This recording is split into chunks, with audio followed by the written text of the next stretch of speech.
Chat room, how are we doing today? I hope you're all doing really good. 9 Twitch ads, really? Sorry, I have to run ads or else they take away monetization stuff. Anyway, I'm sorry. It's also like one of my only ways to. I hope you guys know I do not make very much money. So as much as I can run ads, I probably should. I don't run ads as much as I should because it would help a lot. Anyway, it's fine. I'm sorry that it was so many of them. I'll also, yeah, we do have a chat box. I just decided to take it off of the starting screen because it throws off the entire mood.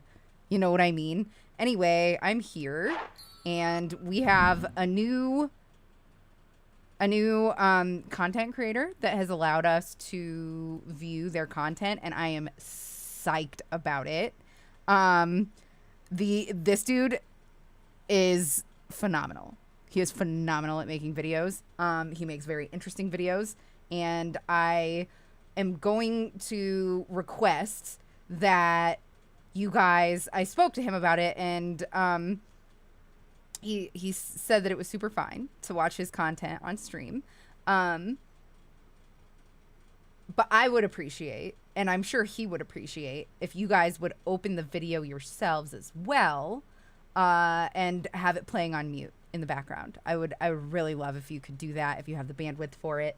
The video is under the feature command. So if I could get somebody to just exclamation point feature or tilde feature, either of them in chat, that would allow people to find the video very easily. If not, just look up Matt Orchard, and we're watching the Weird World of Cults. If you don't have the bandwidth for it, it would be so fucking sick if you guys would watch this video on your own time. Just let it run in the background when you sleep, whatever. The second one is not correct. The Doxybot one is not correct. I just fixed it before. We're having problems with Doxybot. Doxybot is getting an attitude, developing an attitude problem with me. Can I play it tomorrow while I work on Silent? I would love if you would. I would love if you would do that. Anyway, if I could just get 3 readies in chat, we can get the show on the road. I fucking forgot to put away my keyboard. God damn it. It's always something. Someday I'm going to have it just perfect and ready to go. Someday I'm going to be a professional. Today is not that day. It's too hot to use my brain, to be fair. You guys can't be mad at me. You can't. 1, 2, 3, not mad at me. Anyway, sorry. I'm done being an idiot. Let me get organized here. And we've got our readies. Excellent. Everything is working out over here. I have the wrong end of this at the top. Okay, so where are we in the project?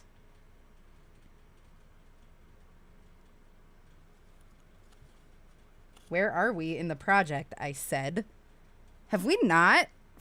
We haven't even started the next skein. That's what's up. No, we have. I'm just an idiot. Jesus, I could not be less prepared. I'm so sorry.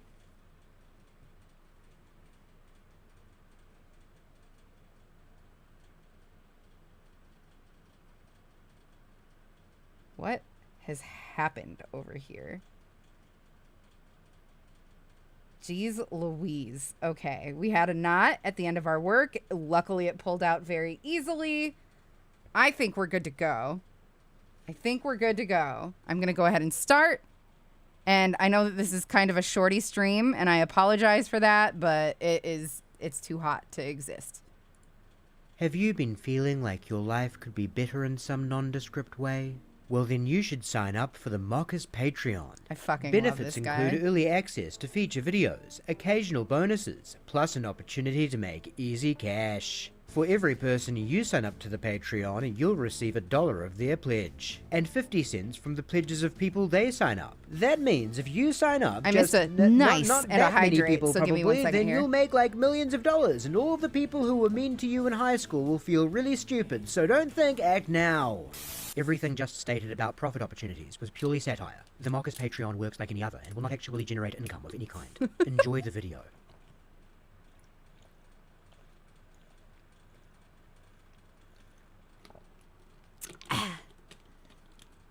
Yum. I have a lot of questions for you. Even though I've been your student for years and I get to spend all this time with you, I feel like there's always such a wealth that I can... But when you have the opportunity to put a bright light on me and just question me, Yeah, exactly. what the hey? I have to take advantage. We're going to begin today's video with an exercise. If you already know who Keith Raniere and Alison Mack are, you'll absolutely be able to participate in the same way as someone who's coming in completely cold. But if you've never heard of these people, all the better, so don't look them up. The exercise is simple. Literally all that we're asking for is your attention. So if you're currently consuming this video in a passive manner, listening to it in the background, watching it while playing with your phone or what have you, cut that out. At least just for this short exercise. In a moment, we'll resume playing this conversation for 3 minutes, and all we're asking you to do is to pay as close attention to it as you can. Okay. We're not telling you to look for anything in particular. It's just important that you're not in a position to say, I wasn't paying attention, when we pause again and give you the second and final instruction of the exercise. All right. I know for myself there are moments in time when I feel like creatively abound, and then there are other times when I just feel like the most boring person on the planet. I can't come up with anything. And I was just wondering if you could explain sort of your take on the nature of creativity and if there's a process of I gotta say a bunch of things that are just not creating creativity. Creating creativity, Is it a creative act? Or is it like a muscle that you or can a scientific build? act? Yeah, well, exactly. I normally speak of science and creativity as sort of being somewhat opposite, but they're not really. I mean, inherent in science is this notion that we can have free will, and there's even in science things like the Heisenberg uncertainty principle that talks about our limits on how we can observe things and stuff like that. But, you know, a point is, if we have something that we can predict, it becomes not creative at all. It has no free will, and it's science. And if it seems to have free will, we see it as things, parts of it that are not predictable and thereby creative. It creates. It is the thing that comes from it is not a function of that which comes before in any way that we can predict. I just disagree with this whole philosophy right away. Something totally new and unpredictable. If it's predictable, it's not creative. Right. So, of course, we as humans feel we have free will, and that's sort of interesting, but it doesn't mean we do. It just means we can't see our own programming enough to say that we're just robots. You know, if it ever comes about that we find that we are truly just robots, automata of sorts, I think all creativity is out the window then. Totally, because then it's just pre-programmed into you. Yeah, so that which makes us not a scientific predictable thing is creativity. Now, most people take creativity and, you know, unfortunately, creativity in itself has a more rigorous or, I would say, pure aspect. And then, as with many things, and we as humans love to do this, use it as an excuse. You know, there's a saying that talent, it's by Schopenhauer, talent hits the target no one else can see. No one else can hit. And genius hits the target no one else can see. So whenever I hit my volleyball, I serve my volleyball off of the court completely, it's just genius. All right. So now that you've listened to this conversation for 3 minutes, though it may have felt significantly longer, here is the final instruction for the exercise. Imagine as you've been watching, a friend has noticed you paying close attention to this conversation, though they haven't been able to make out the audio, and they've just said to you, hey, what are those two people talking about? So now you have to relay the overall meaning of what you've just listened to. What do you say? If you want, you can even pause now and try to say your answer aloud or write it down. But no watching the conversation back. After all, it was only 3 minutes and you were paying close attention. So how hard could it be to summarize in a coherent manner? I feel like Can you do it's it? just Our guess is predictability no, is no the slight death of on you, the creativity viewer, is what because he's the trying fact to of the say. matter is, in spite of Alison I think Mack's that's constant bullshit. expressions of wonder, there really isn't anything to paraphrase. Because over the course of that 3 minutes, Keith Raniere essentially said nothing. But his ramblings are a rather special kind of nothing, as you actually have to pay attention to notice the nothingness. When a person Don't who worry, is Omega cognitively Theta. impaired rambles, we all immediately realize it for what it is, because their syntax is broken, and the thoughts they put forward are often nakedly bizarre, with one sentence not even being clearly related to the next. They're Donald just, Trump for lack does of a that a more lot. delicate word, crazy. There are a lot of disparaging labels that we can and will apply to Keith Raniere, but crazy certainly isn't one of them. He looks like and Jared so his Leto. ramblings have a sort of paradoxical quality. They are aimless, yet calculated, nonsensical, yet coherent. Because when we contend he didn't say anything, we don't mean that in a literal sense. Technically, the conversation can be summarized. Alison Mack wants Keith Raniere to explain his take on the nature of creativity. Raniere then expounds that while in some ways science and creativity could be said to be opposites, in other ways they are also linked. While transitioning to his explanation of this, he briefly asserts that the notion of human free will is, quote, inherent in science, and name drops Heisenberg's uncertainty principle. He then states that his point is essentially that predictability is the opposite of creativity. So free will equals not predictable equals creativity, basically. Then he muses over whether or not human beings really do have free will, or whether that may just be an illusion, as we cannot observe our own, quote, programming, a concept in philosophy known as determinism. He concludes that if we were to find that free will did not exist, this would end the notion of creativity as we know it. No free will equals total predictability equals no creativity, basically. Without really putting a finer point on the importance of all of this, Raniere then begins talking about how we sometimes use creativity as an excuse, sort of like pointless originality. We cut the 1.5 hour conversation short before he could unpack that much more, because we can only subject you to so much, but you get the point. It's not that what Raniere is saying does not, strictly speaking, make sense. He is speaking in plain English, and all of the words are in the right order so as to form discernible thoughts. It's just that those thoughts provide absolutely no insight into the human experience, or anything else for that matter, whatsoever. But when Raniere's empty words are spoken with the sort of knowing patter he's mastered, combined with his semi-casual yet professorial appearance, and the added benefit of an attractive young woman sitting across from him who seems to be hanging on to his every Literally word, an adoring illusion is him, created staring that at what he him is saying in may be deeply adoration. profound. It's an illusion that many sociopathic cult leaders like Keith Raniere become adept at creating. Rather Yeah, than actually absolutely. providing genuinely deep Donald Trump insights, does the they exact instead same present a shit. sort Watch of blank any of his canvas speeches. that devoted followers then take imaginary paradigm-shifting lessons and sometimes the very meaning of life from. You can literally watch that process in real time in this video, as Alison Mack is not just a co-conspirator in the scam, though she certainly is that also, but a genuine true believer in the utter bullshit being spouted at her. One would say authenticity is being as you are and expressing as you are, at least to some degree.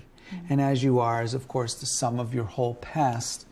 That's so okay. when See you someone's later, being Shardies. Have a good authentic, one. you get the feeling that not only that there's a person there in the moment, but somehow you reach into their very essence and you meet a unique individual. I don't know why, that makes me want to cry. It's beautiful. So who is Alison Mack? And how did she find herself in a place where the sort of drivel she just heard would make her want to cry?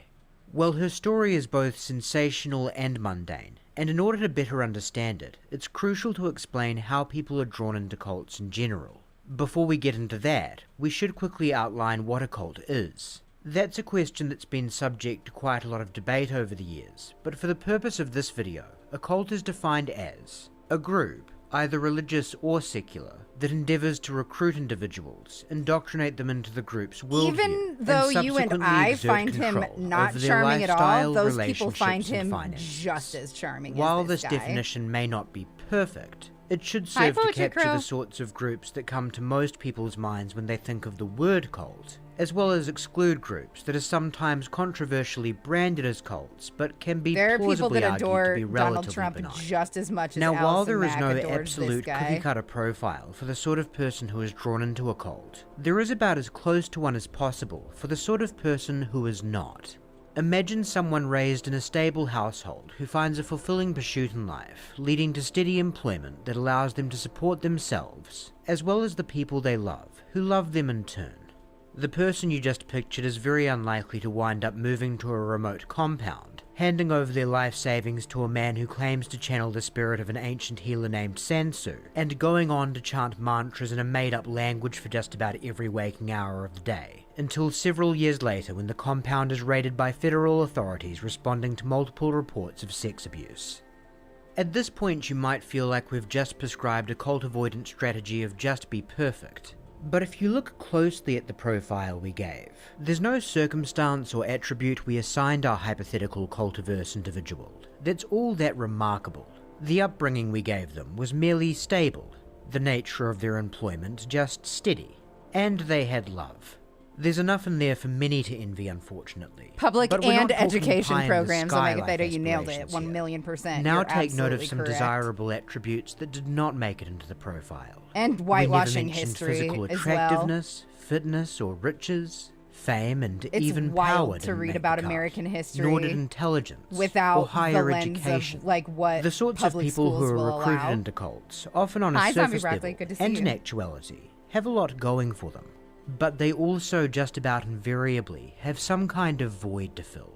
They might have had a bad breakup and be dealing with feelings of rejection and a fear of never being able to find someone else. They might have same, Omega suddenly lost Theta, a job except and be I dealing was with maybe the a little dread bit of an earlier than uncertain you future. to find my They way might out, be someone but who doesn't have one I was specific raised with crisis Republicans moment and to fully point to, fucking believed but in has found conservative themselves in a values place where they just don't for a see long the time. meaning in it all, and desperately want to find their place It's in the embarrassing. world. Put more simply, they are yearning to be happy. Which brings us to the question of intelligence.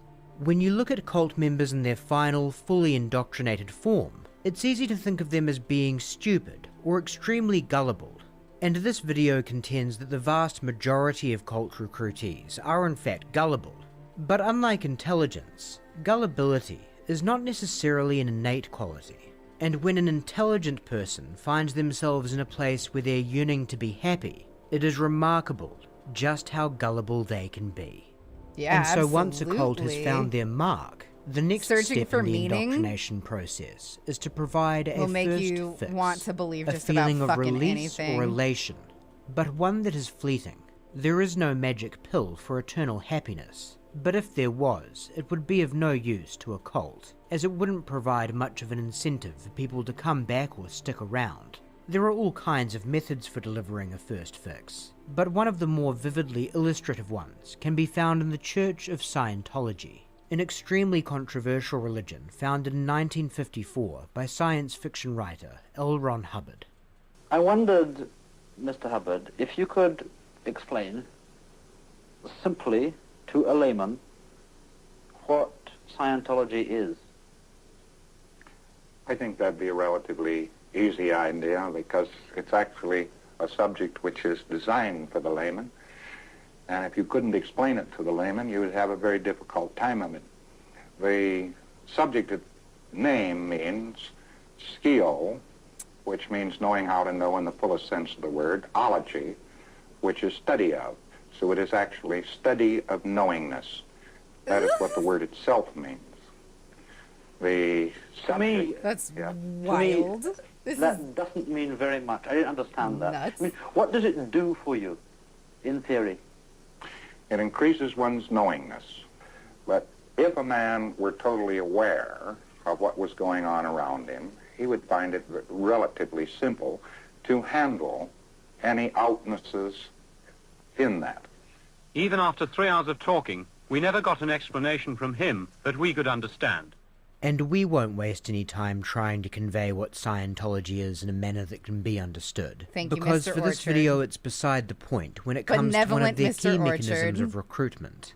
Scientology is by far the most successful and widespread organization profiled in this video. And so there are all sorts of ways a given Scientology is a person might be special kind of introduced to fucked the up. church. It could be through a friend, a person handing out pamphlets on the street, or even by finding themselves in one of the many Scientology-run drug rehab clinics throughout the world.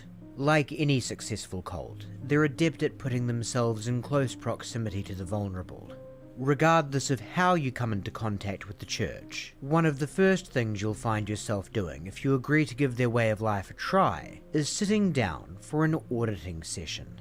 Scientology's mechanism for delivering a first fix. Auditing is a relatively simple, if not odd-looking procedure.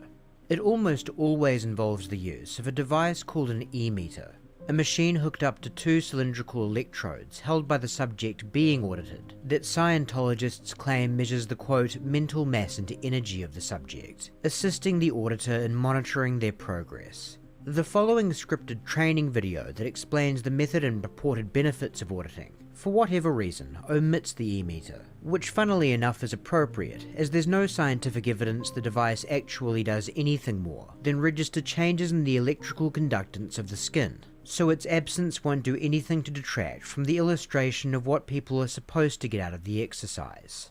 In auditing, the person running the session is called the auditor. The person receiving I love auditing is soda. called a Sugar-free pre-clear, soda, but because he has not yet been cleared I of his love reactive it. mind. The auditor assures the pre-clear that he will know everything that happens. We will begin the session now. You will remain Casualty aware Games, of everything thank you which so goes much on. for the follow. Have the I pre-clear appreciate close you. his eyes. All right. Welcome. Close your eyes. The auditor has to ensure that anything said or done during the session will have no force or control over the pre-clear at a later time after the session. In the future, when I utter the word canceled, everything that I have said to you while you're in a therapy session will be Oh my canceled and will goodness, have Sama! no force with Thank you. you so The much for the auditor raid. has to How are you, locate and babe? return the pre-clear Everybody to go an follow incident. Sama Locate if you an like incident that game you feel you can streams. comfortably face. She does a lot of Rocket League. Okay. Now we come to the fifth step. How are ya? Having the pre-clear re-experience the incident from beginning to end, telling the auditor about it as he goes along.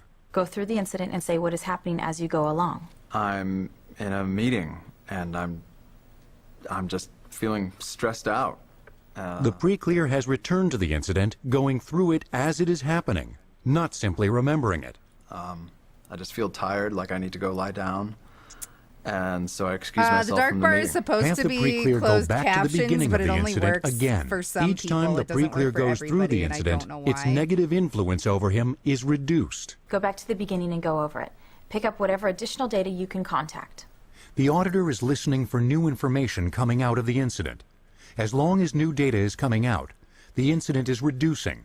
Oh yeah, I'm an hanging in ambulance there. We're, drives by outside, and the guy, one of the guys goes We're up watching to, stuff to about close the cults. window, and I remember thinking to Welcome myself, me, Hatsune. I'm so tired. sorry if I said my that eyes terribly. Are so tired, it's like I can't see. Continue to run the incident until the pre-clear is cheerful about it. Honestly, I don't know, When the Moth. I pre-clear don't is know enough cheerful about running about that incident, the have the pre-clear locate Scientology another incident that he process. can comfortably face. Let's find another incident that you feel you can comfortably face. The time And I how broke up with my are girlfriend. my volume levels, by the way? Am I To loud this enough? day, I do not understand why I did that. Audit this new incident by continuing the procedure with step 5, followed by step 6A. Go through the incident Thank and you say so much what's for the happening follow. as you go along. Hatsune. It started out great. I'm a bit I mean, I quieter. went to Okay, thank you. pick her up I'll at her turn it house down for a little. dinner, It and feels was a little loud for pouring me as rain. well. Run the pre-clear through the incident as many times as it takes to bring the pre-clear to the point where he is Is this cheerful better? Is about this it. okay? And I remember we started Is this driving, too and some quiet? guy runs out into the middle of the road. I almost hit him. And I just started to feel thank you so really much for stressed out. subbing. It's the same thing. I'm thinking to myself, this relationship is getting too serious. And life is too short. If the pre-clear does not seem to be able to uncover any more about an incident, bit then too find quiet out from now? the pre-clear Okay. if there is an earlier incident, similar to the one you are auditing. Is there an earlier incident similar to the one we are auditing? Yeah, there is. My accident. Go through the incident and say what is happening as you go How's along. this? Is this balanced? Driving home. I'm coming home from a business trip. It's late. I'm tired. There's a storm brewing up ahead. There's thunder and lightning. And then a newspaper comes from out of the Thank you so much. Sorry about lands that. on my windshield. I can't see, and by the time it blows off, I'm heading straight for a tree. As long as new data is still coming out of the incident, Turn the up auditor gain on the needs mic. to I can do continue that. to run the incident using steps 5 and 6A. What do you hear? I hear a hissing sound. I guess that's the How's steam this? from the radiator. Good. Continue. That should be a lot. There's blood coming down my face. I can hear a car going by, and someone says, "Oh my God!" And something about getting an Okay, ambulance. sick. I can hear Thank the you. door chime going dong dong dong. I guess the door. I opened the door. Excellent. Yeah, I opened just before I blacked out. I tried to open that door, but I couldn't get out. And then they got me out. They got me out. They got me onto a stretcher. Yeah. Someone starts talking. Playing Pokemon card game online? That's fun. God, my head is throbbing. Do you ever play Magic the Gathering? Something. Yeah, stress is killing me. This stress is killing me.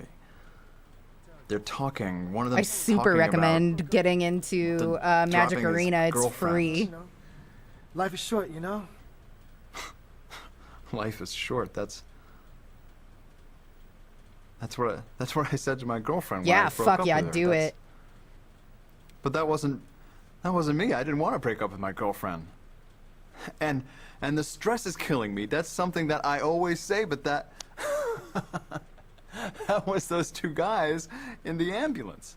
This is the end of the auditing session. The pre-clear is bright, cheerful, Stardew is a and good the one. engram has Stardew erased. gained me a huge This is a following good time back to when end I off for played today it. since he's really doing well. I would get You don't want to continue just the out session of if nowhere, the pre-clear has like, had a win. when I Always was end on a high note. averaging like 50, 60 So what viewers, the I would hell get did we like just watch? 170 Well, to first of 200 all, viewers a when I scripted played video that Stardew. naturally depicts an absolute ideal for how the Church of Scientology would want an auditing session to be portrayed. Most sessions don't actually result in the subject recovering memories that miraculously explain decisions they regret or what have you. But in the main, what the video demonstrates is a form absolutely. of A exposure great therapy, community behind dressed up with Stardew. unnecessary jargon and additional steps to make it seem like an original invention. The idea is that an unpleasant memory can only be so unpleasant for so long a stretch of time before the emotional impact of it begins to diminish, at least for the time being.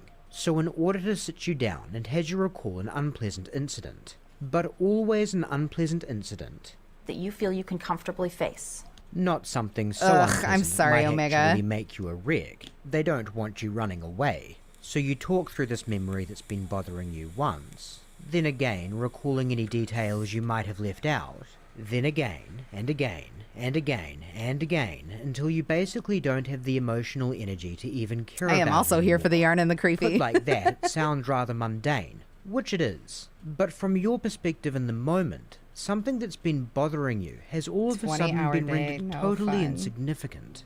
You feel like a weight has been lifted off your shoulders, and you start to think that maybe these people might be onto something. Over time, once the repetition-induced numbness has worn off, the memory might start to bother you again.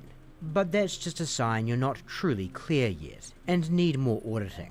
It might sound like a scam to your friends and family, but you know that technology works, because you experienced it yourself. And at this point, basically they've got you, so the next thing they need to worry about is retention. If any of you like any D&D cult, or even content, Josiah mainstream just dropped a religion for that matter, fire new video Scientology today. has It's some so turnover, good. with members periodically becoming I know I always say disillusioned that, one but way or every another every before video leaving he the puts fold. out One does of the the most last. effective ways to It's curtail a wild. cult's exit rate is to manage the pace of indoctrination, introducing recruits to some of the group's more colourful teachings, only after a period of time where they're deemed to be sufficiently invested to accept said teachings. Put another way, save the really crazy shit for later. Hi, Pondwater. Bruce, what is Good to OT3? see you. It's basically a type of exorcism.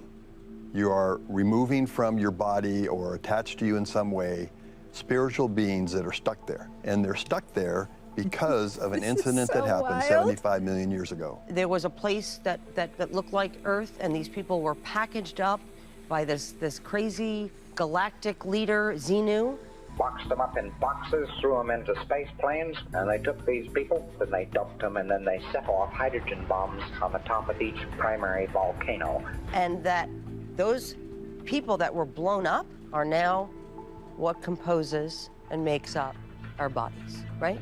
Yeah. It's insane. Yeah. But we all did it.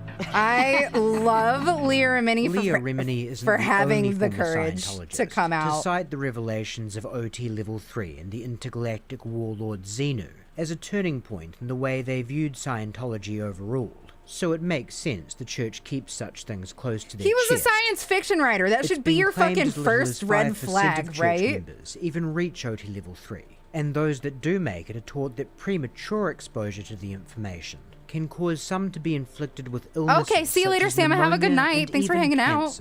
As evidenced Love by you, people bud. like Remini, even keeping the material that guarded isn't enough to eliminate incertitude.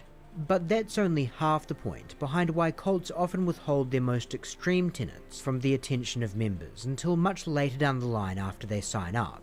The other vital benefit of this approach is that by the time a member reaches OT Level 3, they will be invested in the church in ways that transcend belief in its teachings. Cults have a way of slowly encouraging more and more isolation from influences outside of them. Over a period of years, if you've gradually built more or less your entire social circle around the church, perhaps met an intimate partner through it, and even raised children in it, well, they could sit you in a room and tell you your great-grandma was Xenu, and you'd have a lot of reason to go along with it. To not would be to leave the church, which would effectively be to throw away your entire life. I've heard that theory before, Beyond Big Wolf material Paws. consequences, when a person has been emotionally invested in a cult for long enough, a profound sunk cost fallacy is liable to be instilled in their psyche. The idea that one really invested Sunk years, cost is a hell of a sometimes drug. even decades of their life, into what is essentially no more than a regimen of watered-down talk therapy, with a top-secret piece of mediocre sci-fi behind it, is just too bitter of a pill for many to swallow.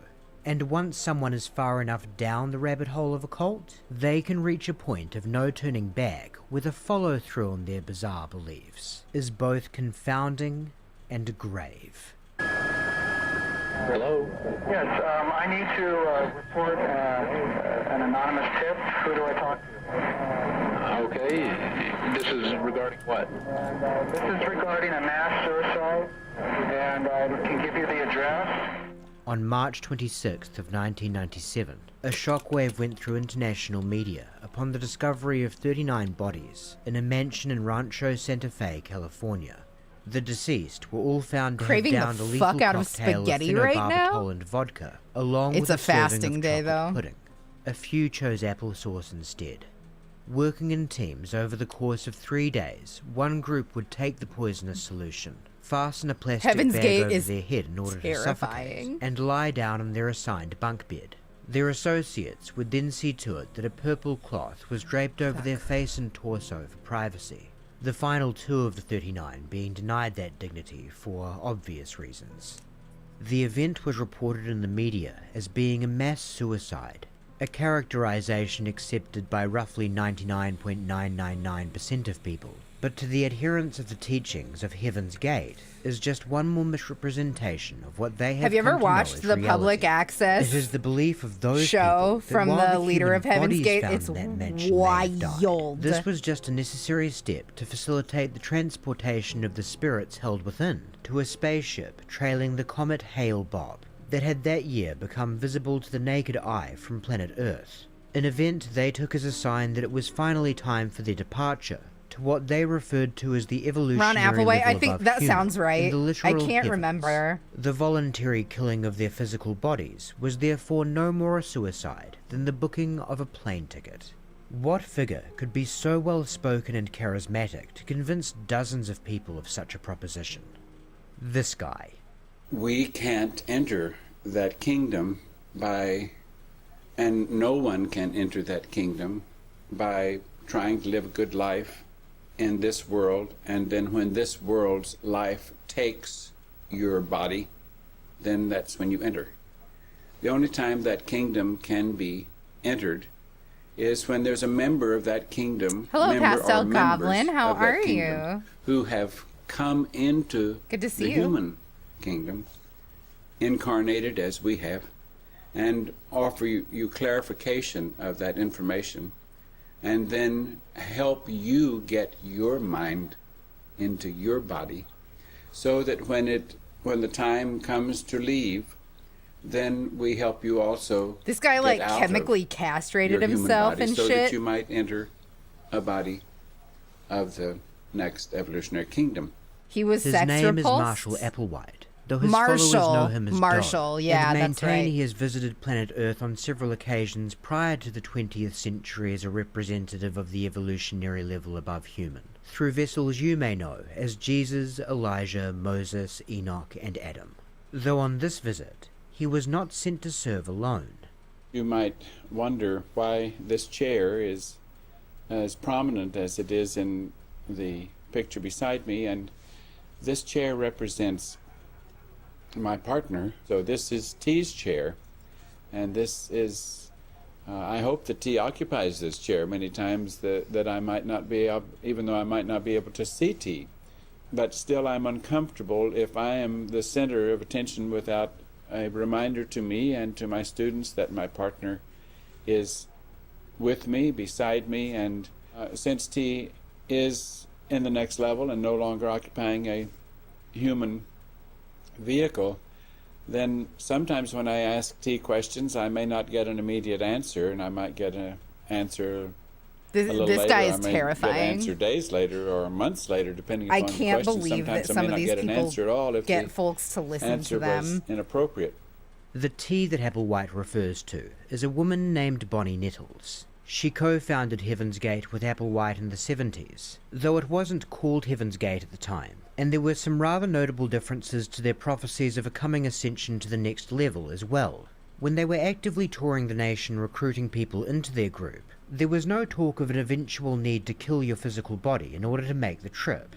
Rather, T and Do promised that a spacecraft would come down to Earth, very much visible to those that did not adhere to the teachings of Heaven's Gate, and transport those who had been spiritually awake enough to see the truth up to the next level where they belonged. So unlike the small stepping recruitment strategy we've covered of not putting the crazy stuff up front, Heaven's Gate took more of a niche approach, focusing on those who had a, let's just say, particularly open mind. Hi, Brad. And the shift from the externally verifiable spaceship to the phenobarbital as a means of transportation to the next level was not, as far as we can observe, part of a sinister long con either.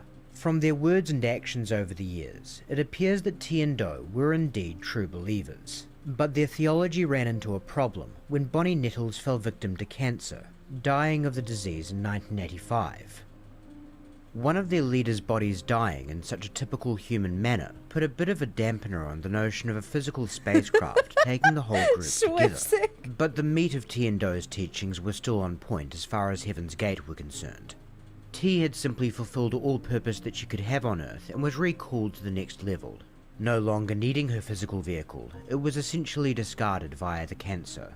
Do, on the other hand, still had stuff to do. The death of Bonnie Nettles, therefore, is seen by many as being one of the leading catalysts for what we're watching right now.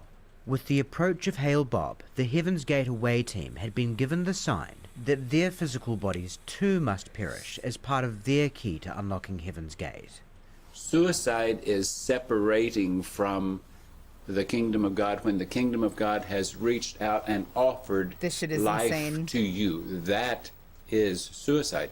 So to us, it would be suicide to not leave of the life, vegetation, everything of the planet is about to be recycled because it needs to be refurbished. It'll be a miracle if this tape ever moved out and have my own apartment now, and I took a week off from work for my birthday. Knowledge that Fuck could yeah. spread It's across good to be the world, you to this even give week. individuals a chance to know what we have to say about Living alone what you is the might have shit. been offered, or what you might even still be offered if this connects with you. I want you to see the class that's sitting in front of me, and I'm very proud of these students of the kingdom of heaven, of the kingdom of God, of the evolutionary level above human. They're about to leave, and they're excited about leaving. Now, if you would hold your patch, maybe we can zoom in on the patch. Great. See, turn it the other way a little bit. The opposite way a little bit. There you go. Now we don't have, there we go.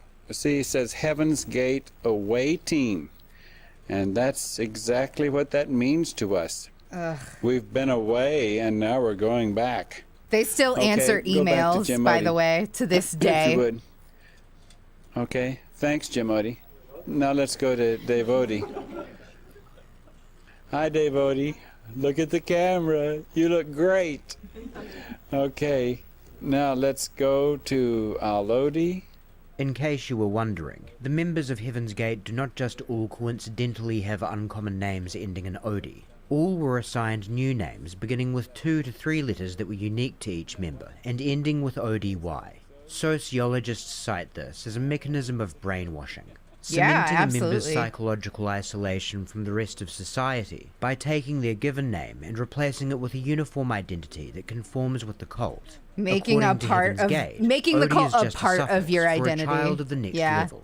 It makes you bond more with it. It makes you more a part of it. Next to him, we call him Tall Odie because he's a little taller than Lagodi, who happens to be very, very tall. And we've had a lot of fun teasing him. What you just heard was a slip-up that diverged enough from Heaven's Gate doctrine for Applewhite to feel the need to correct himself in a separate recording. I realized when I was talking about the classmates and the camera was on them individually after I spoke to you last evening, that I caught myself a number of times realizing I had spoken of the vehicle that they were wearing as them, and I was very uncomfortable realizing I had done that, because that's something we work hard to try to break the habit of, because we know that the body is not us. We took the body when the body was even mature, and now we're going to leave the body. I wonder if this psycho actually believes this, or is just drunk on power and willing to take it all the way. I think I might have said that instead of always remembering to say because his vehicle is so tall. It's an illuminating mistake, because it isn't one that you would be prone to making if the nature of being Applewhite just described was literally true. Take the example of an actual vehicle, for instance. Say you saw Marshall Applewhite driving a Hummer. You would say Marshall's car is big, never Marshall is big. And more importantly, you would not need to make a conscious effort to say the right thing. That's an amazing Photoshop. Describing people as being separate from their vehicles comes naturally to you, because it's just reality. But incongruities like this don't seem to unsettle members of Heaven's Gate one iota. And this is the most significant factor that makes this cult such a fascinating case study. With many cults, you can see cracks showing in some adherents now and again. The members of Heaven's Gate, all indoctrinated in adulthood, show no signs of any such misgivings in their exit interviews. Every person that you're about to see here is fully aware that they'll be taking the lethal cocktail in a matter of days. You've probably heard of the news media story in '75 about a bunch of people disappearing from Walport, Oregon. Well, we're still here, and not for long. I'm here, and I'm very, very happy here. I don't know what I did to deserve to be here, and I'm embarrassed that I can't express, without getting emotional, how good I feel about what I'm doing and how good I feel about being here. I just want to say how thankful I am to Doe and T for helping me and taking me under their wing. Turning off the autofocus here. And all my classmates have been so sorry great that to it's me, been going kind of nuts there. This particular vehicle that I'm using, I know it had a deposit in it because from the time it was just a little kid, it looked around and observed what it was seeing around it, and it felt like something was missing. There was nothing significant to what it saw the adults doing and the lives it saw. Feels like maybe you're trans, dude. T and Doe said that they had a formula of how to get out of the human kingdom to a level above human. And I said to myself, that's what I want. That's what I've been looking for. I don't care if this is, maybe they're crazy for all I know, but I don't have any choice but to go for it because I've been on this planet for 31 years and there's nothing here for me. The moment I saw them, I just, at first I think the vehicle was frightened, but the mind that was coming into this vehicle recognized them, and beyond a shadow of a doubt, I knew what I had to do. This vehicle knew it didn't fit in this world, but after I met my older members, saw them through these eyes, heard them through these ears, I knew where I belonged. I recognized. So sad. The little people I had been looking for had come to take me home. I'm one who left the class after having been in it for 6 years and returned into the world. It's up to each individual to prove to the next level that the next level is all that they want and that there's nothing in the human kingdom to hold them here. Those who might have recognized the next level but turned away from it for one reason or another, anywhere, whether in a meeting or having been with us, they may need to plead repeatedly, like I did over a long period of time, to show that they're sincere. But if you knock on the door and continue asking to serve the next level, they won't forsake you. I don't know if you remember Doe talking about that some students had proven to him that they desired to have their vehicles neutered. And I'm one of those students that did that. And I can't tell you how free that has made me feel. In all reality, I can't see that this next step that I'm prepared to take and looking forward to taking is anything more than a clinical operation. I can't see any other way but to fully expect that laying down this vehicle is going to be anything but great for me. I did want to recommend on our website, we have a what picture a bummer, of man. what we feel like a member of the next level might look like. We don't know if it's entirely accurate, but we feel like because of the way Doe helped bring that picture about and that he feels so good about it, that it must be very close. Like these poor people just felt so alone, is what it was. Find this old crummy vehicle and then they got further and further isolated as soon as they met these fucking weirdos. Check it out and observe your responses and your reaction when you look at these vehicles. And they're all nothing but containers that we've used and borrowed for the short amount of time. Well, as a, quote, monastery, we've had a little business that we called Higher Source, from which we earned our income so we could consume. See you later, Dragon Rana. And there have been more than one client who has suspected that there was a little something unusual about us. And one particular I was alive individual for this came up too, to but us I think one I was day just and a said baby. something like, I'm halfway expecting one of these days that you're going to come through the door and say something like, the big guy upstairs sent us, to work with you. To that individual, I'd like to say at this time that God did have a message for you, but it was a bit premature when you asked. And we'd like to let you know that he's had an eye on you. And one last thing we'd like to say is 39 to beam up. Thank you.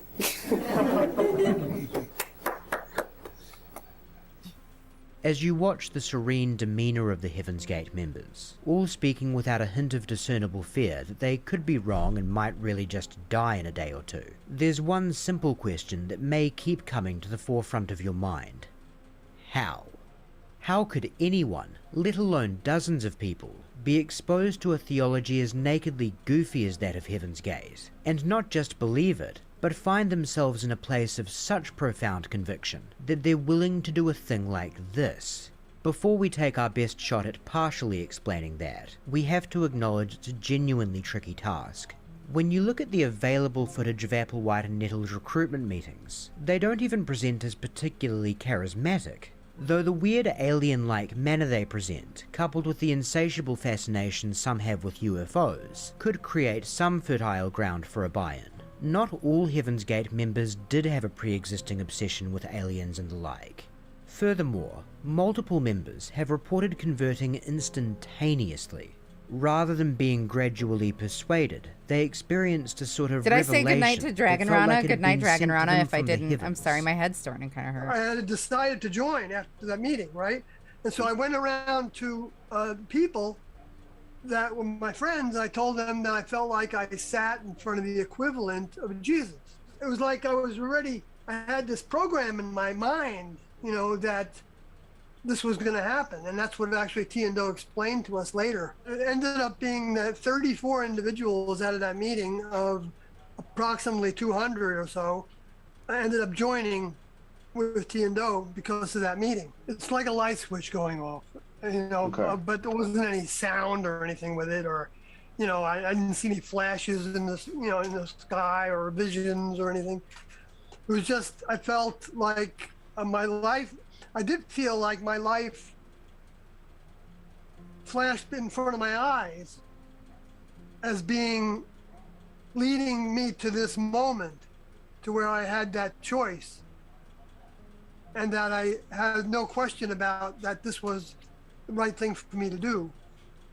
Assuming such descriptions are not just backwards rationalizations of a moment that in actuality felt more mundane at the time, there does not exist a simple and demonstrable explanation for how Applewhite and Nettles were able to induce these sorts of experiences in people.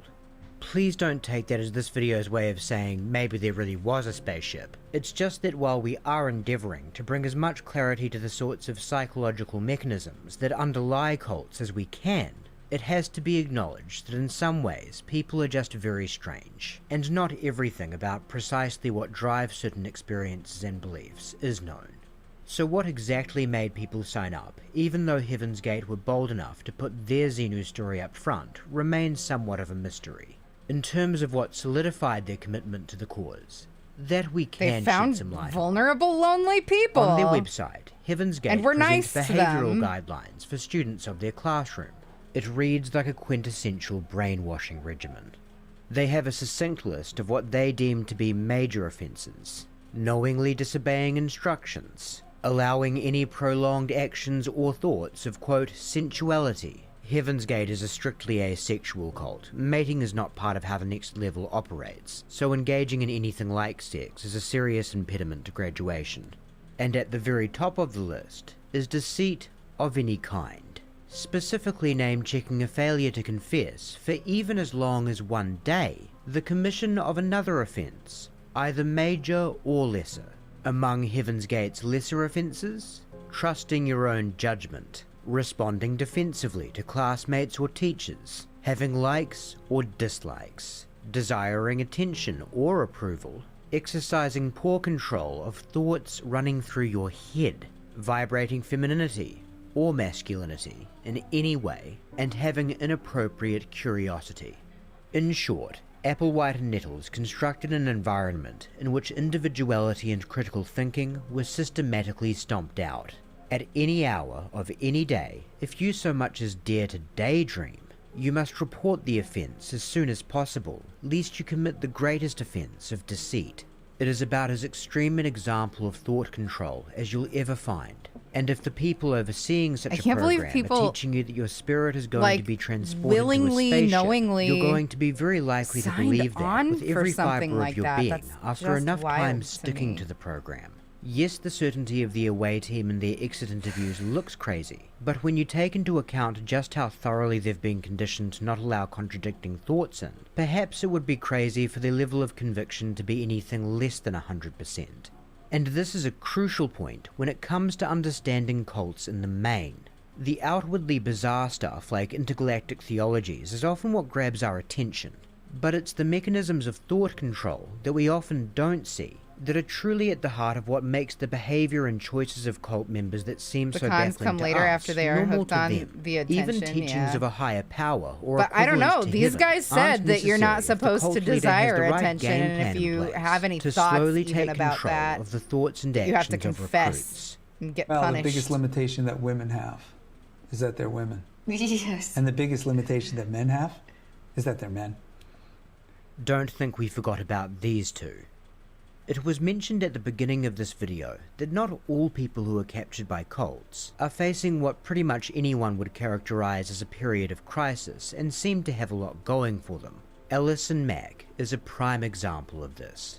Not only was she a young, attractive woman, she had also attained something that many others fortunate enough to have those attributes fail to: a successful acting career, most notable for her role as Chloe Sullivan on the hit TV series Smallville.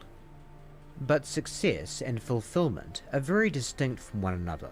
Like anyone, Alison Mack had insecurities, stemming from a number of sources, such as having never attended college as a consequence of taking the Smallville role at the age of 18, And so she found herself in a headspace many young people with early success experience. A sense that she had it all, yet so much was missing. She wanted deeper meaning in her life. And so naturally, she found herself attending a self-help seminar. Specifically, one run by a group called Janus that billed itself as, quote, a women's movement that facilitates an ongoing exploration of what it means to be a woman. Janus was a subgroup of a larger self-help organization named Nexium, which was founded and run by this guy. If these people become affiliates, what are they going to do on the average? 2.6. Right. They're going to at least do this. So what's going to happen on the average with this structure? It's going to perpetuate, right. This is a younger Keith Raniere, pitching a multi-level marketing company he cooked up in the 90s called Consumers Byline. It didn't last long, being shut down in 96 after the powers that be determined it was an obvious pyramid scheme. It's interesting that Keith Raniere was passionate about multi-level marketing from such a young age, as various MLM companies have themselves been accused of being cults or utilizing cult-like tactics to keep their contractors pitching their products door-to-door on a commission-only basis, even after a livable income hasn't materialized after months or even years. It makes sense then that Raniere's next venture, Nexium, was in fact another multi-level marketing company. Except this time, it was disguised as a self-improvement support group rather than a sales force. The basic structure of the company went like this. A person looking to overcome whatever obstacle in life you'd like to name signs up for one of Nexium's multi-$1,000 workshops, often after having its virtues extolled to them by a friend or colleague. Upon attending the seminar, this person actually finds they get quite a lot out of it after they run through exercises such as an exploration of meaning, or EM, that funnily enough bears a striking resemblance to a Scientology auditing session. In an EM, a senior member of Nexium has a subject explore areas of stress in their life, and then moves on to quizzing them about whether any traumatic memories may be connected to such stress. Unlike in Scientology though, an EM session has an audience. Discussing traumatic memories in front of a conference room full of people may sound invasive, and it is, but fellow participants are instructed to applaud whenever the subject has a breakthrough, causing discomfort to transform into validation, a euphoric experience that makes for an excellent first fix. But just like Scientology, at Nexium it's not just a matter of thanks for coming, glad we could help. There's always more issues to work on, technology to learn, and courses to buy. With the price tags of courses starting at just south of $3,000, you might think the prospect of regular return visits would be financially impossible for most. But by selling courses to other people, you can actually make money from transforming your life, potentially even turn it into a full-time job. This is all no doubt shady, but unfortunately not completely unique in the world of self-help. Remember though, when trying to build a cult of more than just dozens of people, it's best to save the crazy stuff for later. Upon attending her first Janus seminar, Alison Mack was intrigued by the teachings and the prospect of finding that deeper meaning in life that she had been longing for, so she jumped at the opportunity to meet the man who all of this wisdom originated from. Keith Raniere was treated as somewhat of a demigod within Nexium, and face-to-face time with him wasn't typically something someone received right out the gate. However, Alison Mack's celebrity status would make her a big get, so it's not exactly surprising that she got to cut in line. Was she super famous? Because I had never heard of her before I heard of this cult. And it's something to behold. The impressionable Mack has clearly already bought into the notion that Raniere might be the man who holds all the ounces, and a topic they broached during the conversation is Mack's love of art. When I go to see a film or a piece of artwork or something happens, she was a big name. I had never heard of her. That's so wild. I also never watched Smallville, One thing many cult leaders are adept at is turning benign or even outright positive aspects of a person's life into problems that need to be worked on. If you feel that art is necessary for that, that's almost a self-condemnation. Just like we saw at the start, absolute gobbledygook. Some people have spoken of Raniere as a sort of evil genius, and while we would never dispute that the man is certainly a well-practiced manipulator, it's important to not give people like this too much credit. Because the vast majority of people who came into contact with Raniere had no problem seeing his pseudo-philosophical babbling for exactly what it was. Hypnotists sometimes say that the key is finding someone who wants to be hypnotized. So when you watch Mac begin to well up as if she's just received some kind of life-changing insight, you're not witnessing someone under the spell of a master brainwasher. She's already bought into the notion of Keith Raniere as a super guru. All he needs to do is play the part. After that, she will more or less take care of the rest. I'm used to that self-condemnation. I'm comfortable with that. If I let go of that belief, that it's not the art that's giving me this feeling, it's me that's giving me this feeling, then I have to trust that I will be capable of giving myself that feeling. Will you give me an ear? Not right now, but at some point. And that is often what you'll witness when someone is caught by a cult, hook, line and sinker. They reel themselves in. From that point, Alison Mack went on to become one of NXIVM's most visible spokespeople and highest-ranking members, helping to recruit, run various seminars, mentor fellow members, and even lead a NXIVM a cappella group, Simply Human. If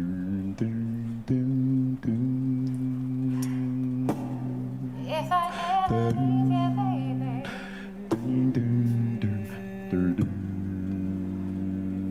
you can say I told you so.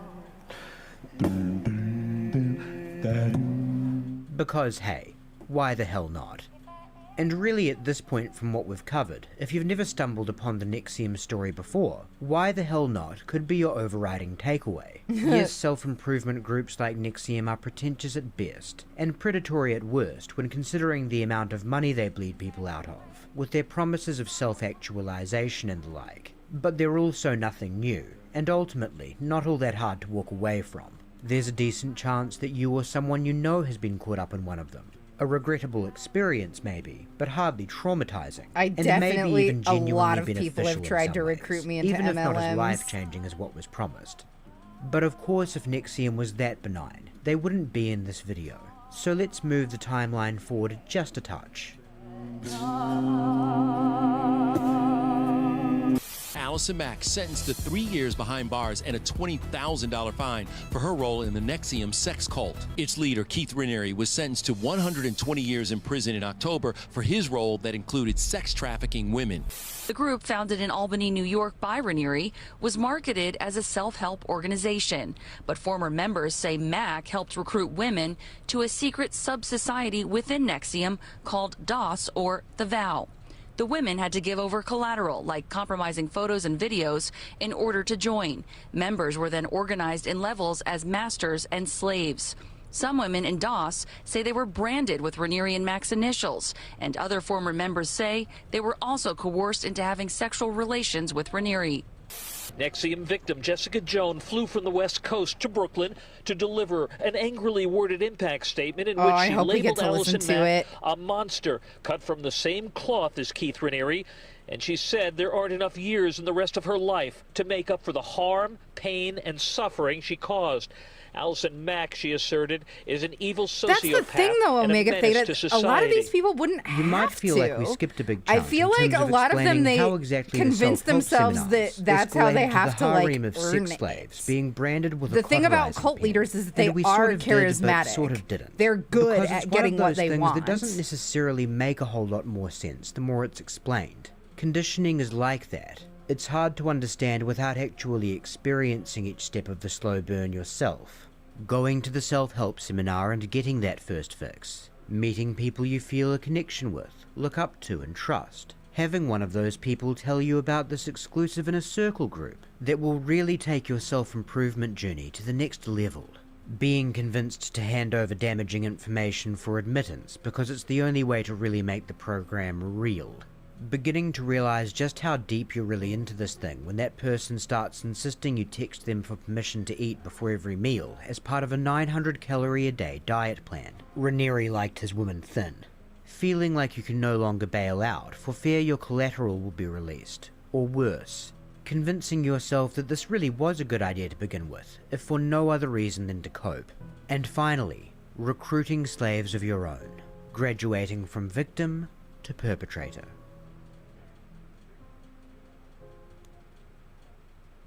This video began by outlining how so many can be vulnerable to cults, so it feels appropriate to end with the best words of advice we can offer on how to avoid being captured by one. There are all kinds of cults, and they vary in many ways. Some are religious, some are secular. Some conceal their weirdness, others let it all hang out. Some know they're a scam, others really buy what they're selling. One very common thread, however, is this: an implicit or explicit proposition that you're in some way broken and in need of fixing. That if you're in a bad place now, or even just some of the time, it doesn't have to be like that ever again. You know, you can practice generating an extreme feeling of joy over anything. But here's the thing. You're not actually supposed to feel happy all the time. Going through periods of melancholy, and even feeling like you're struggling to see the point of everything, is, within reason, normal and healthy. Life is always going to have ups and downs, so there's no need to feel like you're failing at it whenever you find yourself in one of the down parts. Hopefully it goes without saying that there are limits to those words of advice. If you're experiencing something like chronic and severe depression, please seek help. And in any event, we're not encouraging an approach of just wait it out. Being proactive in trying to find ways to turn things around during a rough patch is great, as is finding a support network of some kind, even one that could be characterized as a self-help program. Just make sure you do your research first, especially if you're dealing with a for-profit company. But if a person or group seems to be suggesting that they don't just offer help, but rather the solution, a way of life or destination that you can travel to that will result in you never going through a rough patch or feeling unhappy for a period ever again, that's when you need to run for the hills. Because it's following those sorts of people that will have you winding up in a dark room reading about ancient alien warlords, being held down on a table while the initials of some actress and pseudo-intellectual dork Good night, carved Moth. into your Have a good skin, one. Thanks for found hanging dead out. among dozens of other corpses sporting identical uniforms and pixie haircuts, or God forbid, singing in an a cappella group.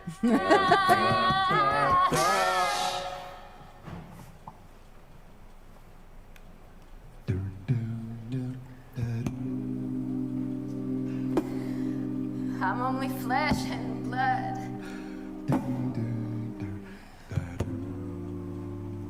You're also bones and organs.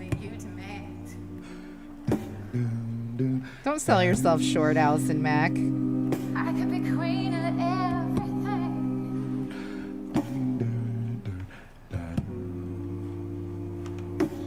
I'm just a tiny little grain of sand.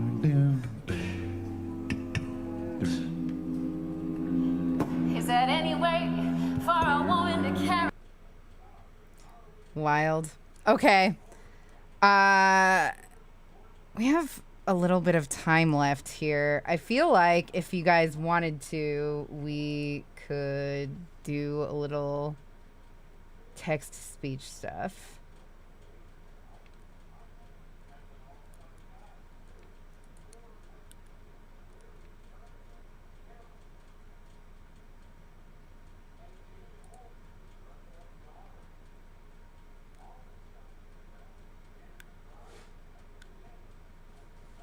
This is a 3-hour compilation, but we can get through the first like 15 or 20 minutes of this. Creepypastas are great.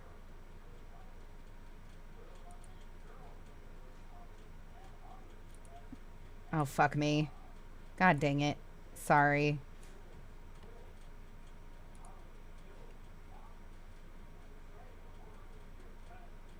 Actually, here, let's do this one, and then tomorrow we'll do some of this after the hearing. What's the most Does that sound good to everybody? I hope it does. Insane We're just going to do that. Experienced. I was once mugged by 4 guys on one of the main shopping streets of Nairobi, Kenya. One of the guys had me in a chokehold, and just before I was about to pass out, they dropped me and ran. At the time, I didn't know why. 12 months later, oh, really quickly, I'm so sorry, I'm going to interrupt this. Really quickly, I just want to reiterate that I would appreciate it very much if you guys would go give Matt Orchard a subscribe. Watch the video that we watched today. Just run it on silent while you do something else if you need to.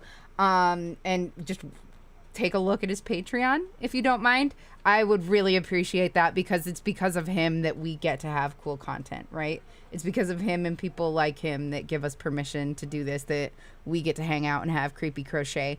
And he is just overall a super, super nice guy. And he, I think, is one of the most thorough content creators that we do follow. And I look forward to watching almost all of his content on this channel. I just want to make sure that he gets the views and the support that that he deserves. So it would be really, really awesome if you guys would just hit feature really quick, just exclamation point feature on in the chat there. Will take you to a link to the video that we just watched.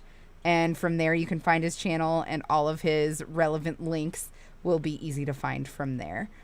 So please consider doing that, because it was really fucking cool of him to give us express permission. I would appreciate it very much. Anyway, sorry about that. Thank you. In Thailand, I meet a British couple who did business in Kenya, and we start to talk about how dangerous it was getting for foreigners. They described an incident the year before of turning a corner and seeing a white guy being mugged, and a shopkeeper rescued him by hitting one of them over the head with a bat.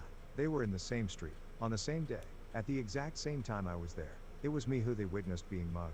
What are the odds of randomly meeting That's up wild. on the beach in Thailand a year later? A few years ago, I into a cab heading out for the evening in downtown Toronto. Shortly after being dropped off, I realized I left my phone in the cab. I tried calling it with no luck. I called the cab company, but because I had flagged the cab and paid cash, they had no real way of knowing which cab I was in.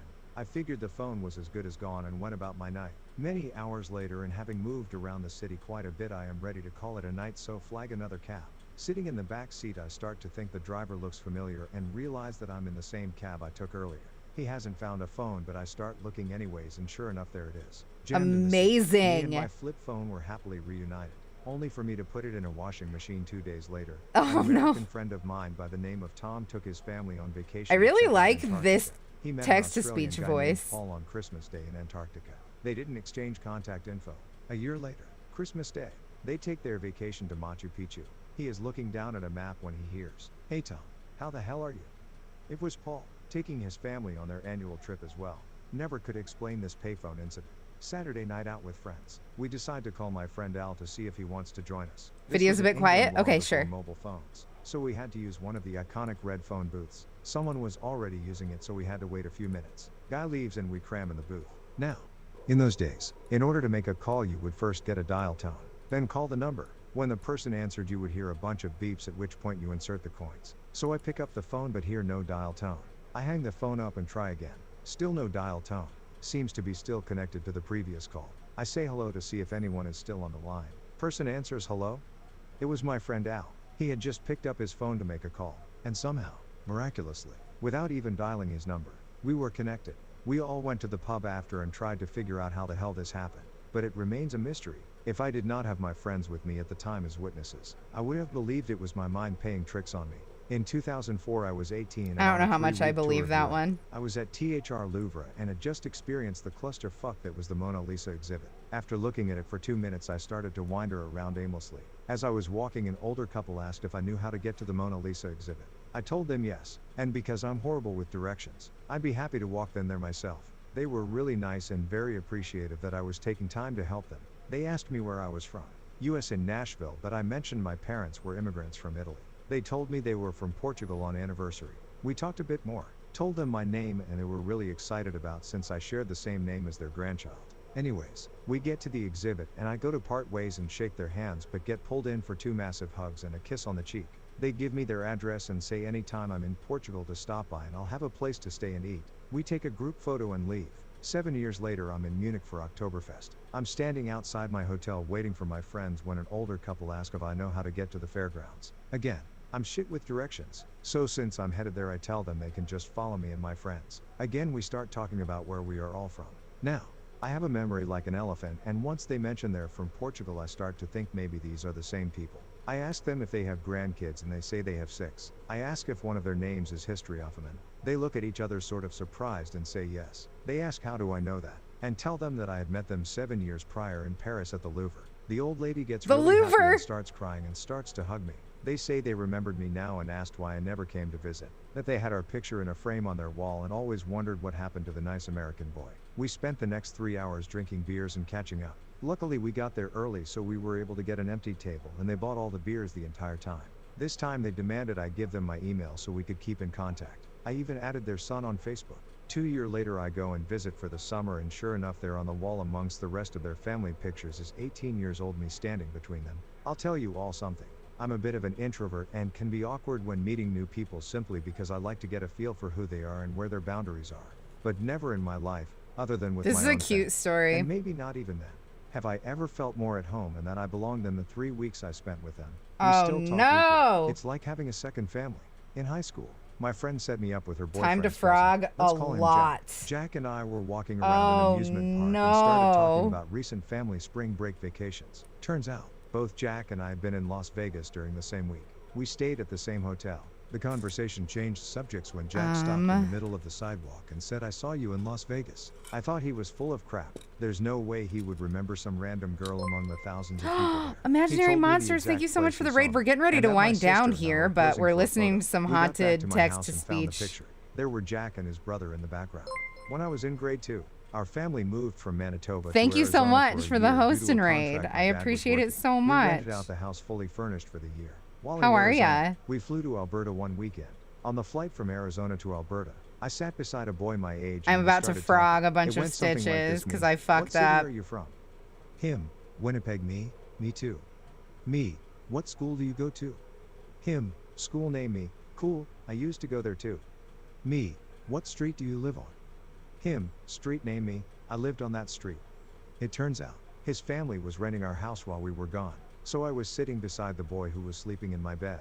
While we were in Arizona, when I was 13, I was on a family holiday in Venice. We were on a gondola, Venetian punt boat, touring the waterways of the city. We got halfway down a long passageway. This is the and biggest another frog gondola I've had to passes do us by, since I had to carrying a frog man half and a of woman, my old and the punter, the man, and my dad lock eyes, cloak exclaim one that I another's name, fucked up and on. have a quick handshake as our gondolas pass. Myself, brother, and mother sit quietly, pretty stunned, while the woman on the other boat explodes with, "What? Who's that? How do you know him?" We floated off in the other direction, comparatively swag and chill. Turns out it was a guy my dad went to university with, and hadn't seen him since. They haven't even contacted one another since. It's crazy they recognized one another, considering they were both in their late 40s now, passing fleetingly on 2 gondolas. Oof. In Venice, about 10 years ago I tried to get into Six Flags with a tiny keychain Swiss Army knife. It literally had a dull one blade. They told me I could either throw it away, take it to my car a mile away, or rent a locker for like $10. So I decided to hide it in the planter. I looked down and saw a big piece of bark laying in the dirt and figured it would be a good hiding place. I picked it up and found another fucking mini Swiss Army knife. I placed mine next to the first and went into the park. When I returned, the other knife was gone and a smiley face was etched into the dirt in its place. One time I parked. That's without really even cute. noticing, next to a I car with the love same that license plate as story. me. I had an MA plate. She had an NH plate, both with the same 5-digit number. The weirder thing was that both of us had kept the plate as a novelty plate because the state wasn't making 5-digit plate numbers anymore, but a family member wanted to keep it. In my case, my dad wanted to keep his dad's plate. My first semester of college, I moved out of state. I was first to move into the apartment and had a few days to myself. After orientation, I found my new roommate sitting on his bed. When I introduced myself, he asked where I was from. When I told him, he said, "I used to have a friend named Simon." I said I used to have a friend named Will. We were best friends in 1st and 2nd grade until his family moved. When I was in high school, That's I was so aimlessly playing around sweet. our library one day. I Like love any how large public high sweet school, most of these our library are. had literally thousands of books quietly tucked away in shelves, and rarely, if ever, touched. That day I pulled a book at random from a shelf in the back, and sat down to read it. After opening it, a slip of paper fell out, and I quickly recognized the -10 digits written on it as a phone number. I hastily read the number, and it was my older sister's number. who had graduated my high school years earlier. Crazy. Someone wrote her number and tucked it away into a random book in the back, until I found it years later. My great-grandmother fainted when my mother told her she was getting married to my dad because my great-grandmother had gotten engaged to a guy with the same name as my dad, and both men had been stationed at the same fort. But great-grandmother's fiance died. Fortunately, Mom's fiance did not. I once went camping with about 5 or so other friends. This was about 3 years ago now in Pisgah National Forest in the mountains of NC. There are some amazing waterfalls in this area. One called Rainbow Falls. It's about 125 feet from river above to ground below. If you keep hiking past Rainbow Falls, there is a much smaller waterfall in the river above Rainbow Falls, called Turtleback Falls. It's basically a very slippery rock with water running over it, which ends with about a 4 to 5 foot drop. This is really cool because you can climb up it using a rope someone attached to a tree above. Walk out to the middle of the rock and slide down. There's also another spot that's about 1/3 the way up the side of Rainbow Falls where you can climb up some branches, then basically rappel down a rock face, shimmy out on a ledge. Man, I want to do fun stuff like that in nature, but I know that my accident-prone ass will get my skull smashed. It was when my friends and I had climbed out on the ledge and were about to jump when we noticed that there was another group of people hanging out in the river below us. They started cheering us on and encouraging us to jump, as it is slightly terrifying. Anyways, we ended up jumping, and once in the river below we talked some of the other group of people. They seemed pretty cool. Fast forward 1 year. We had so much fun a year earlier that we decided to go back again. This time we camped a little further down the river, and we decided to climb on some rocks downriver from the waterfall, about 300 or 400 yards from the waterfall. I was climbing on one rock and found something that looked like a strap of some kind. Assuming it was trash, I didn't touch it, but when I pointed it out to one of my friends, he noticed it was actually a GoPro camera in a waterproof case, so he decided to keep it. Fast forward a couple of days, my friend and I purchased a charger for that type of camera and decided to see what was on it. We start watching the video and see some guys climbing up the place where we jumped off the side of the waterfall in front of the cameraman, who was also climbing. The cameraman starts to get closer, and we see something that made us instantly start to freak out. On the back left shoulder of the person in front of the cameraman was the exact tattoo that my friend has. When he gets even closer, we realize that the person on camera was my friend, who I was currently sitting right beside. Later, the cameraman gets up to the ledge and we see me and the rest of my friends from over a year ago. There are also some pictures and videos of us jumping from the ledge. We watched the rest of the video in a stunned state, and the last 30 minutes or so of the footage is of the cameraman going up to the river above Rainbow Falls and sliding on Turtleback Falls, apparently losing his GoPro in the water after going over the falls. The camera sinks to the bottom and you can even see fish swimming by and staring at the camera. Now think about where we found the camera 400 to 500 yards post-vid, or it didn't the happen. Waterfall. So apparently this camera made its What's way the current crochet project? Do exclamation pattern in chat and it'll take you to a link to the purchase. It's the hooded cape that I made. I posted it on Twitter. I don't know if you follow me on Twitter.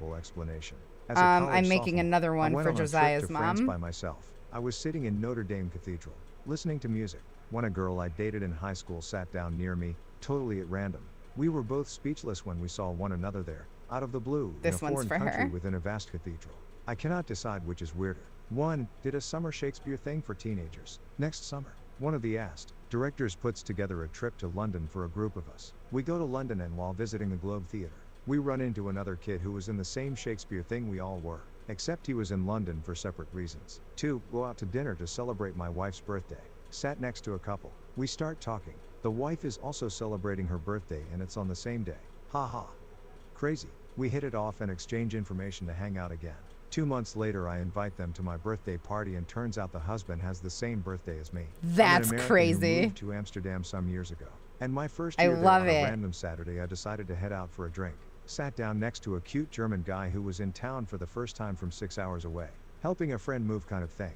And it turns out he's doing a PhD in physics. I'm doing mine in astronomy and have a physics background. So we spend maybe 10 minutes discussing our research topics. When he mentions offhand how he used to study in New Zealand, I get a confused look, and then get all excited. Johannes. Professor W's E&M class in Auckland. First half of 2007. Freaked him out until I explained I was a semester abroad student in Auckland that year. And not were we only in the same class, we even did homeworks together and such. But lost touch once I left the country, with no one having a clue what happened to the other. Only to randomly run into each other 5 years later in a random bar in a random city on another continent. I don't know if I can ever top that one. It was pretty darn cool. Smile. That is pretty darn cool. On October 3rd of 2007. On October 2nd, 2008, I was a senior in high school. I was in my art class one morning sitting at a table of 4, when the teacher tells one person from each table to go and grab a stack of newspapers for us to sculpt on so that the tables don't get all messed up with clay. Another guy spreads out the newspapers and then I begin to work. I notice that the paper at my seat is the obituary pages. I casually begin to read it and realize that the paper is a year old and the obituary listing exactly under my right hand was that of my aunt, who had died a full 365 days before. That's so I'd like to think it was sad. her way of saying hello and what's up. And to make sure I wasn't sculpting anything grossly sexually inappropriate. Oh, thank you, Bungie I once Fox. burped 1 second before a power blackout on my neighborhood. It felt almighty. This happened to me a few months ago, and it was pretty damn improbable. I'm walking through BART, Bay Area Rapid Transit. It's the train station that takes you to and from San Francisco and elsewhere, where an average of 375,000 people pass through daily. I walk up the escalator to my train, and pass by an envelope lying on the ground. At first I didn't think much of it, but I took a couple steps back to pick it up anyways. The next part freaked me out. I looked at the address, and it was addressed to me. I instantly look around to see if it was a practical joke, or if I'm about to get assassinated or something. Neither of those were the case. The sender was a family friend. We'll call them the Johnsons. I knew that Mr. Johnson took the BART daily, but I had never personally ran into him. After work, I call him up and ask him about the letter. Turns out, he had about 300 letters with him on the BART, and was going to send them out for his daughter's graduation party. What in the world are the chances of him dropping the one letter addressed to me out of the 300, combined with the chances of me being the one out of 375? People to pick it up? Every Pretty time much. that's very For those funny. wondering, Oops. I've posted this in a similar thread. The biggest one I heard happened to my dad. We have lots of countryside around here and my dad was walking through a field on a public footpath and tripped over an old water pump. He thought it was pretty cool and being my dad he dragged the 50 pounds cast iron pump 3 miles home. He went to visit my granddad and showed him this huge water pump since my granddad also liked big lumps of metal. My granddad then told my dad exactly where he had found it, the make of the pump and specific markings because he had taken the pump off the end of the pipe and left it in the field 25 years earlier. I've wrote about this before but I still think it's insane. So here goes. When I was a little kid my parents would take my sister and I to visit my great-grandmother in the nursing home. She was mid-90s, blind, and to young me basically terrifying. I hated going to see her, to be honest. Every time we went she would touch our faces, you know, because blind, and talk to us a little. Meanwhile, her roommate somehow knew my name and would always try and grab me, even though my parents never said more to her than pleasantries. Always freaked me out. Fast forward to my mid-20s, my dad mentions, just casually as anything, that the roommate was his grandmother, and my other great-grandmother. She didn't know my name. I am a junior, and looked like my dad, so she thought I was my father. She was senile after all. Apparently there was a falling out when my dad was a kid, and he had no relationship with much of his extended family. She didn't recognize my dad because she'd never seen him as an adult. The fucked up thing is That's they lived so in a city sad. nursing home. Pretty big city too. And just by sheer fucking coincidence my parents' grandparents were roommates. We could do one more because I really need to redo all What this is yarn something before I shocking get you up found so that out it about doesn't a get friend or a tangled. family member after they died? Tangled. I met all 4 of my mom's boyfriends at her funeral. It was a surprise to them and myself.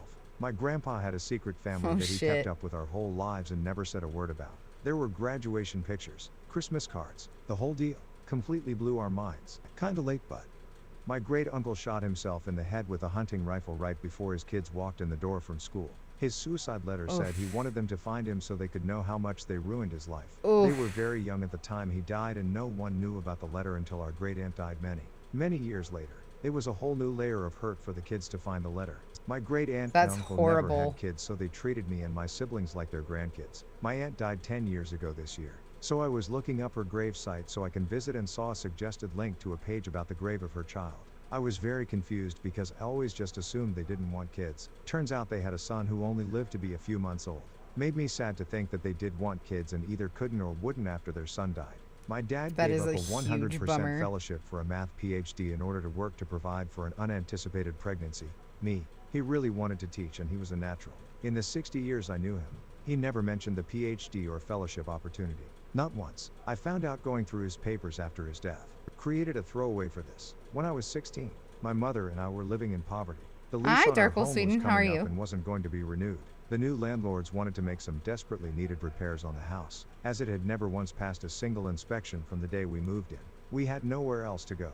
Out of the blue, my mother's uncle, my great-uncle, showed up and offered to let us come live with him. He'd been my mother's favorite uncle when she was growing up, but they'd lost touch before I was even born. It turns out, he lived Hanging only in a there. few short hours away, and was in need of some live-in help. His health was bad, and deteriorating. My mother took care of him, driving him to doctor's appointments, helping him after surgeries, etc. For years, she did this, and in return he took care of not only her, but me and even some friends of mine. He and my mother were the kindest, most generous souls I'd ever met, and for the longest time, I told everyone he was like the father I never had. He died right after Christmas some 14 years later, within a week of my 30th birthday. As it happened, he went into the hospital on my birthday, and less than a week later he was gone. It was one Shortcake, thank surgery you too so many, much for the and he follow. I didn't have the appreciate strength to pull you. through. I stayed with my mother for as long as I could, trying to help her figure out what her next steps would be. He'd had a will, leaving her everything. His house, his bank accounts, all of it. But the will was gone. No one knew where it went. We searched high and low, but never found it. What I did find, however, was a marriage certificate. My mother was married to her uncle, and had been for over a decade. You see, he went into the hospital for surgery one day, and in the process, the doctors realized he'd need a second surgery. Instead of keeping him under, they had to let him come out of it and become coherent enough to consent to the second surgery. As his niece, my mother didn't have a say in that. Why not simply make her power of attorney? He had amazing health insurance and retirement. By becoming his wife, she was able to be put on his health insurance. She was getting older, they were roughly a decade apart in age, and needed health care, dental, and vision. She was also the beneficiary of his life insurance after his death, as well as his Social Security and veterans benefits. You can do thus all that ensuring stuff without she was taken marrying care of long somebody. after he passed. I was never You can able do to call him my all of that stepfather in without life, marrying because I never some- knew. My mother was always afraid I wouldn't understand or that I'd judge. Their relationship wasn't physical. My mother is a CSA survivor and is repulsed by sex, and his health was too poor and his medications too severe for him to be able to do anything of the sort. I understand why they didn't tell me, because I hesitate to tell other people. It's not a dark secret or anything I'm ashamed of, because I knew the nature of their relationship wasn't like that. But it's definitely something that requires explanation, and it's hard to tell how someone's going to take it. Edit. Oh my god. Thank you all so much for the acceptance, support, and awards. I noticed some questions in the comment thread this inspired, so I'll try to answer them as best I can. My wife's dad passed away over 10 years ago. Growing up, she had 2 half-brothers. Her mom had been married twice before she married my wife's dad. Last year, during all the initial COVID lockdown, she decided to finally go through all the family photos that she had gotten from her parents over the years. Her mom was moved into a memory care unit for dementia a couple of years ago. She's identifying family members and reaching out to them on Facebook, offering them copies of photos they are in if they want them. But That's there's really one sweet of picture her. and a boy who appears to be a couple of years older that she can't identify. So she starts asking the various relatives that she's contacted. One of them tells her that he's her half-brother. A half-brother she had no idea that she had until that very moment, when she instantly remembered a comment her dad had made when she was very, very young. Turns out he lives 20 minutes away from us. She found him on Facebook and reached out to him. They spent several days texting back and forth. Turns out his mother wanted nothing to do with my wife's dad after they were divorced and didn't want him around his son. Rather than fight her, my wife's dad just stopped seeing his boy. After corresponding for a couple of weeks, he and his son stopped by our house to say hello. We all get along very well. He and I text pretty often because we both have ordered Broncos that we are waiting for. My wife and him text at least weekly as well. We've been out to dinner with them and are talking about going on a trip together soon. I took care of my That's dad really before he nice that passed, worked and out also nicely handled his for finances them. afterwards. I am the youngest of 4. Come to find out, my parents were divorced well before I would have been conceived. That plus the fact that I have blonde hair and blue eyes and all my siblings have dark hair and brown eyes, pretty much got the ball rolling, and I started to ask questions of my mother and other family members. Mom initially denied it, but after I came back with ancestry results showing another man was my biological father, she came clean. My great-grandfather had not, in fact, been eaten by a bear on Mount Rainier. He was a park ranger. Instead, he'd been cheating on my great-grandmother and was summarily run out of town by her brothers. He Jeez. moved to Alaska and nobody knew what had become of him until we located his grave. Many decades later, I had an uncle, grandfather's brother, that was always at all the family events. I found out after he died that him and my grandfather hated each other because my grandfather won my grandmother's hand in marriage and they never spoke to each other until my uncle died. So my mother's father was career military, supposedly, and left when she was 9 years old, never to be seen again. I never met the guy and pretty much resented Some of him. these are pretty Fast forward to unremarkable. I'm 2003 kind and my of mom like gets a letter in bored the by mail about this some video. kind of life insurance policy from a chaplain with a last name we'd never heard of before. My mom does some digging and finds out that this guy is actually her father, except he had a totally different last name than her family's. And he's supposedly a Catholic priest and was a chaplain in the army for decades, as in the kind that's supposed to be celibate. So yeah, it turns out my grandparents met during World War II and afterward ended up having 4 kids together while Grandpa had a whole other life on the East Coast. My grandmother died a few years before, so we were never able to get the full story, but it's kinda wild that there's just a whole other family that no one knew about. My grandmother committed suicide when my dad was a kid.